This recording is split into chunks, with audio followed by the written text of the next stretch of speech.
the position group with the most potential. That's good. Why don't you take us off? Get us going. I put 2 down just in case I didn't go first, but since I went first, I'm just going to say my main one. Okay. I'm going with running backs. Okay. Going running backs. Okay. I think looking at it from the top down based on that grade, you're going to get Javonte Barnes back, which he'll be a senior. Right? I think he's. Gosh, can you believe that? He'll be a Feels senior. Like he was That's a freshman crazy. just yesterday. You have Sawchuk. That's crazy. He'll be a senior. Mm-hmm. And granted, Sawchuk didn't have the great year, but he's played football here at OU for this will be his 4th year. Yeah. Played the Cheez-It Bowl. You can pick his brain. He knows something. Yeah. Because he's had games where he's gone out and went crazy. Yeah. Mm-hmm. And then you see the Taylor Tatum, the X, and then incoming running backs, whoever we have coming in. I just think there's a lot of experience mixed with a lot of talent in that room that, I mean, you put those things together, you get experienced guys talking to the guys that are talented.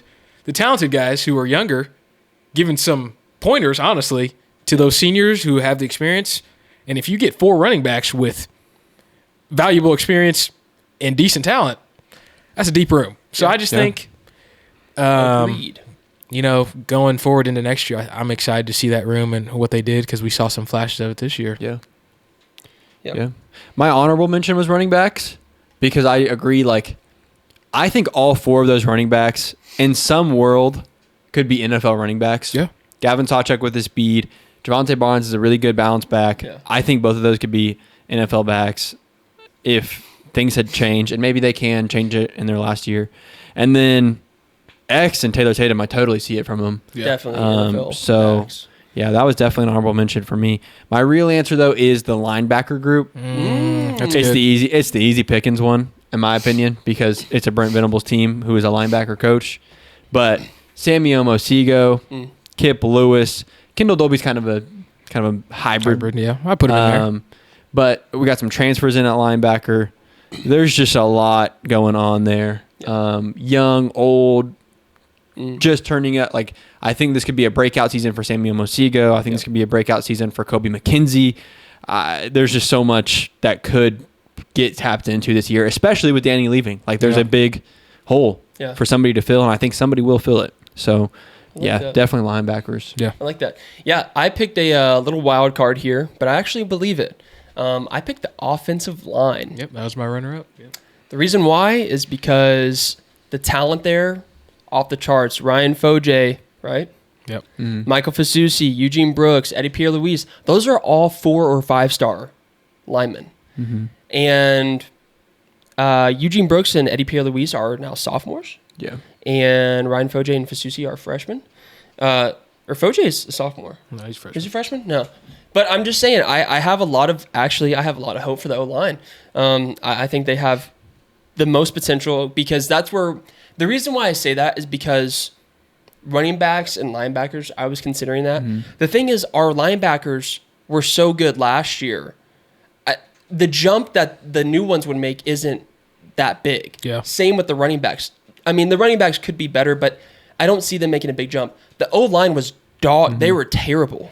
And the jump that they can make is astronomical, in terms of how bad they were. So that's why I picked the offensive line. Yeah. I was thinking more in terms of the actual players. There are players like Kobe McKenzie, for example, can go from barely playing to being the next Danny Stutzman if that's his potential, So And Kendall Doby, I mean, we know what he can do, but NFL scouts don't. This could be a big year for him. For sure. I agree. Next up, right back to the O-line. Biggest area for improvement. Yeah. I would definitely say I went with blocking. So that goes for O-line, tight end, and running backs. I think all around those groups, just there's so much room for improvement there. Yeah. And I think that there's a chance that we could see improvement. Mostly in the O-line. I think we've got some transfers in. I'm curious to see, Bill Bedenbaugh is not the kind of guy like DeMarco where if you're a freshman and you're the best out there and you are part of the best 5 O-linemen, he will put you out there. Yep. So we could see Fasusi in his first year for sure. Yeah. I'm curious to see if that will happen, but I definitely think there's a lot that can change in the O-line. Tight end, I'm not in love with any of the transfers or the freshmen. Like, I wasn't like, none of them are 4 or 5 stars. The one thing that I'm hoping for when it comes to blocking is Devon Mitchell. Yes. Please, Devon. get in the classroom, Devon Mitchell. Please stop skipping class. I'm begging. That's public information. I don't feel bad for saying it. Dude, get in the classroom. Take why everything. Is that rascal missing class? Take everything outside of class serious or outside of football serious, and just lock in, because you have the opportunity to be something. So lock in, and then running backs, man. I don't even know what can change because it's going to be the same guys, but hopefully they'll get better at blocking. I feel like the problem with running backs is last year was the O-line would set them up so bad. Yep. Usually a running back a running back will be blocking maybe a blitzing safety or a blitzing corner. No, you're blocking the nose tackle. Like, it would just be so bad. So I feel for them, but yeah. Yeah, I can go ahead. My biggest area for improvement, offensive line. So my group of the most potential is the O-line. Biggest area of improvement, offensive line. It just has to happen. And the reason is that we have the best transfer quarterback in the country. In my opinion, probably a top 5 quarterback in the country with John Mateer. And he's not going to be able to do jack squat if we don't have a good line. And particularly a line that is significantly better than last year. We can't go up from last year's line. We can't just go up 1 step. We need to go up 3 or 4 steps. Yeah. Just for John Mateer to be able to do what he can do. Because I believe that if you give John Mateer a decent O-line, just a decent line, he's going to make some magic happen because he's a great quarterback. But if you don't, it's going to be a same situation. And I'm not comparing Jackson Arnold to John Mateer, because I think Jackson Arnold is buns, and I've said that several times. But it will be another Jackson Arnold situation where John Mateer has a lot of talent and he's good, but if he as soon as he catches the ball, if he's on the run, what can he do? Jackson Arnold's different because he's just buns, and he had opportunities to leave and stuff like that. But what I'm getting to, though, is it has to happen. It absolutely has to happen. And if it doesn't, we're going to go 6-6 again, probably actually 5-6, because we have the hardest schedule in the country, and BV will probably lose his job. So everybody's talking about this is BV's year to keep his job. Well, if I'm BV, I'm spending the whole spring, the entire summer with the O-line group, because it has to happen. Yeah, I think that's fair. I went with tight ends. Yeah, I just, as a whole, our tight end play that was crazy. It's just been kind of just silly, honestly, just silly. But you get Bauer Sharp, and everyone thought this guy is going to be the next, I don't even know, like Mark Andrews-esque. In what world? Antonio Gates. In what I don't even know. Like Antonio Gates is crazy. Tony Gonzalez. I don't even know. God. But you get him mic'd up in, fall camp, and he's rolled up shirt. He looks so tough. Wow. And then it was just like, what is this? What is he doing? But still, I just think that it's kind of like the O-line you said.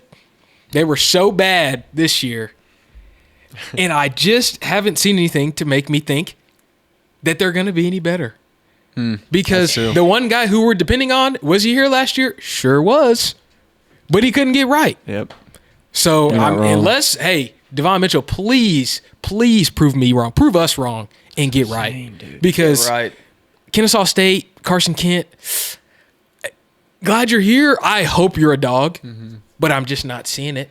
I don't envision myself seeing a Kent State transfer tight end being the Mark Andrews, the tight end that we're looking for. Now, I know I can't think of the guy's name right now. We got another one. I think he's from Louisiana Tech, and he is like primarily a blocking tight end. That's like what he does. So, by all means, go in there, do your thing, block everybody you see. I don't care who it is. Block BV if it comes down to it. But just the tight end room, it was just so bad, and they have to get better because it's pivotal, not just blocking, but being able to just catch the ball sometimes. Dude. Because you don't have it. We didn't have it. Bauer Sharp, sometimes you just didn't catch the ball. He was terrible. I'm so happy he's gone. God, I can't stand watching him play football. Yeah. Dude, here's the thing though, and I hate that I have to say this all the time, but I have to. Guys that come from Kennesaw State, guys that come from Law Tech, they are there for a reason. They were there for a reason. And listen, I do believe that there are certain circumstances where you can go to a smaller school, maybe because you were overlooked, maybe this, maybe that, and you go up to OU and you have your time to shine and you take action on your opportunity. But we have not seen that at OU Since Baker Mayfield. And he didn't come from Texas Tech. He didn't come from Kennesaw He's in a State. Power 4 school.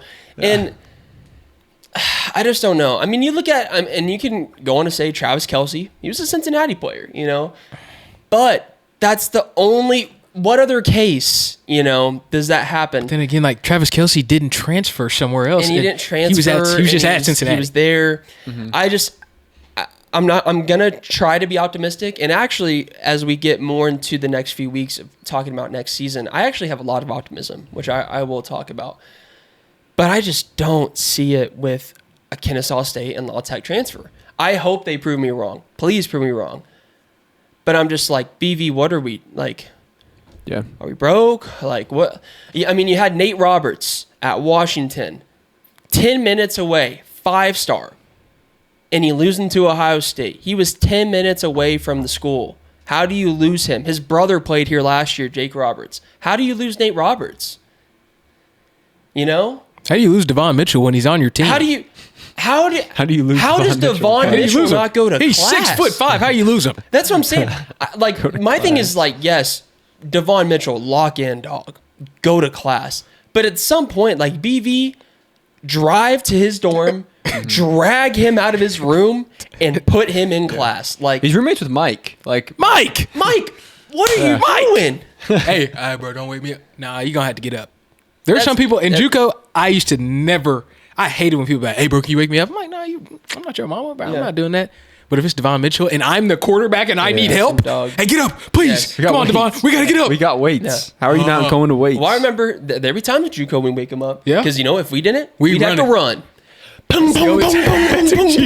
You'd find a way. Oh yeah, best Get believe the- I did the that a saw few out. times. And they be mad at me. I do not care because I'm not running. I'm not running. bro. All right, guys. Somebody needs to do that to Devon.